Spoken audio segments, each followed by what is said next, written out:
بسم اللہ الرحمن الرحیم۔ محترم بزرگوں اور دوستو، اللہ کے نبی صلی اللہ علیہ وسلم نے بتلایا کہ دنیا میں جتنے بھی فسادات ہوتے ہیں ان کے پیچھے تین چیزیں ہیں۔ ان میں سے پہلی چیز مال کی محبت، جس کا علاج اللہ کے نبی نے یہ تجویز فرمائی کہ مال کی محبت کم کرنے کے لیے صدقہ دیا جائے۔ ما نقصت صدقۃ من مال، اور صدقہ دینے سے مال گھٹتا نہیں۔ اور دنیا میں جو بھی فسادات ہوتے ہیں ان کے پیچھے جو تین چیزیں ہیں ان میں سے دوسری چیز ہے انتقام کا جذبہ، بدلہ لینے کی فکر۔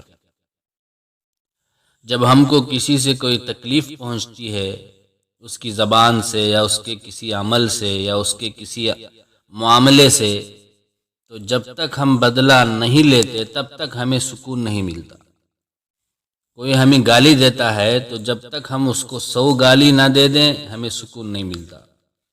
کوئی ہمیں ایک تمانچہ مارتا ہے تو جب تک ہم کئی تمانچے اسے نہ مار دیں ہمیں سکون نہیں ملتا۔ اسی طرح کوئی بھی اذیت یا تکلیف ہمیں پہنچاتا ہے تو جب تک ہم اس کے بدلے میں اس کو بھی تکلیف نہ دے دیں ہمیں سکون اور چین نہیں ملتا۔ یہ جو انتقام اور بدلہ لینے کی فکر ہے یہ بہت ہی فتنے کی چیز ہے، بہت ہی فساد کی جڑ ہے۔ اس کے علاج کے لیے اللہ کے نبی صلی اللہ علیہ وسلم نے یہ جملہ فرمایا، ما زاد اللہ بعبد لعفو الا عزا۔ جو بھی بندہ معاف کرتا ہے تو اللہ تعالیٰ اس کی عزت بڑھا دیتے ہیں۔ تو معاف کرنے والا ہرگز یہ نہ سمجھے کہ لوگ کہیں گے کہ یہ بدلہ نہیں لے سکتا تھا اس لیے معاف کر دیا، یہ تو کمزور ہے، اسے طاقت نہیں ہے، قدرت نہیں ہے اس لیے اس نے معاف کر دیا۔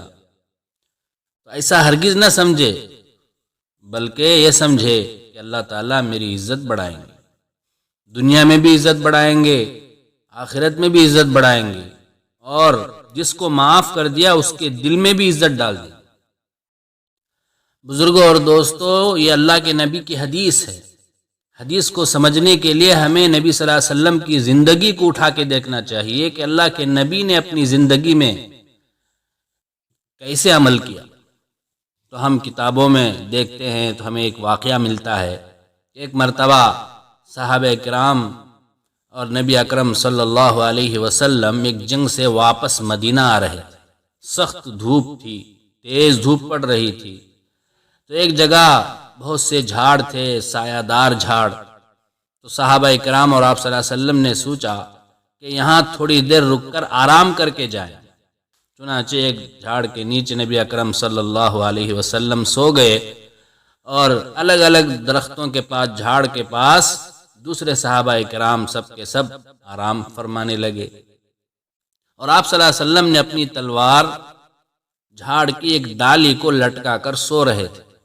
اتنے میں ایک کافر اور اللہ کا دشمن نبی صلی اللہ علیہ وسلم کو سوتا ہوا دیکھ کر آپ کے پاس آیا اور آ کر آپ ہی کی تلوار کو لے لیا، اور اتنے میں آپ صلی اللہ علیہ وسلم کی آنکھ کھل گئی تو اس نے آپ صلی اللہ علیہ وسلم کے سامنے تلوار نکال کر کہا، من یمنعک منی، اے محمد آج تمہیں مجھ سے کون بچائے گا؟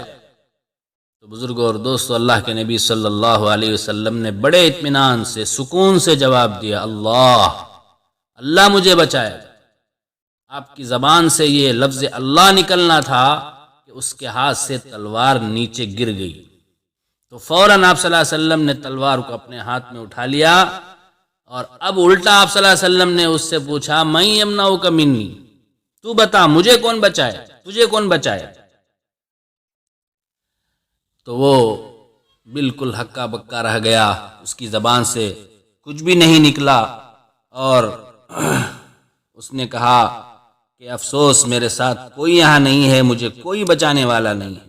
اتنے میں صحابہ کرام کو معلوم ہو گیا، تو صحابہ کرام آئے اور آپس میں مشورہ کرنے لگے کہ یہ تو نبی اکرم صلی اللہ علیہ وسلم کو قتل کے ارادے سے آیا تھا، اس کو بھی قتل کر دینا چاہیے۔ تو آپ صلی اللہ علیہ وسلم نے صحابہ سے فرمایا، ہرگز نہیں، اس نے تو مجھے قتل نہیں کیا ہے، اس کو کیوں میں قتل کروں؟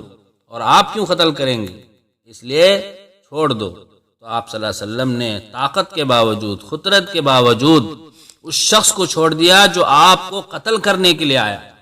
تو اس قصے سے ہمیں یہ نصیحت ملتی ہے کہ اللہ کے نبی صلی اللہ علیہ وسلم کی سنت ہے اور بلند اخلاق یہ ہے کہ ہمیں طاقت ہو، قدرت ہو، تو بھی ہم اپنے دشمن کو معاف کر دیں۔ ایک حدیث میں ہے اللہ کے نبی صلی اللہ علیہ وسلم نے فرمایا، صل من قطعک واعف عمن ظلمک واحسن الی من اساء الیک، جو تم سے رشتہ توڑے تم اس سے رشتہ جوڑو، اور جو تم پر ظلم کرے اس کو معاف کر دو، واحسن الی من اساء الیک، جو تم سے برا سلوک کرے، برا برتاؤ کرے، تم اس کے ساتھ اچھا سلوک کرو۔ حضرت شیخ سعدی علیہ الرحمہ نے ایک بہترین شعر کہا ہے، بدی را بدی سہل باشد جزا، برائی کا بدلہ برائی سے دینا بہت آسان ہے۔ اگر مردی احسن الی من اساء، ہاں اگر تو مرد ہے، اگر تیرے اندر بہادری ہے، طاقت ہے، تو اس شخص کے ساتھ اچھا برتاؤ کر جو تیرے ساتھ برا برتاؤ کیا ہے۔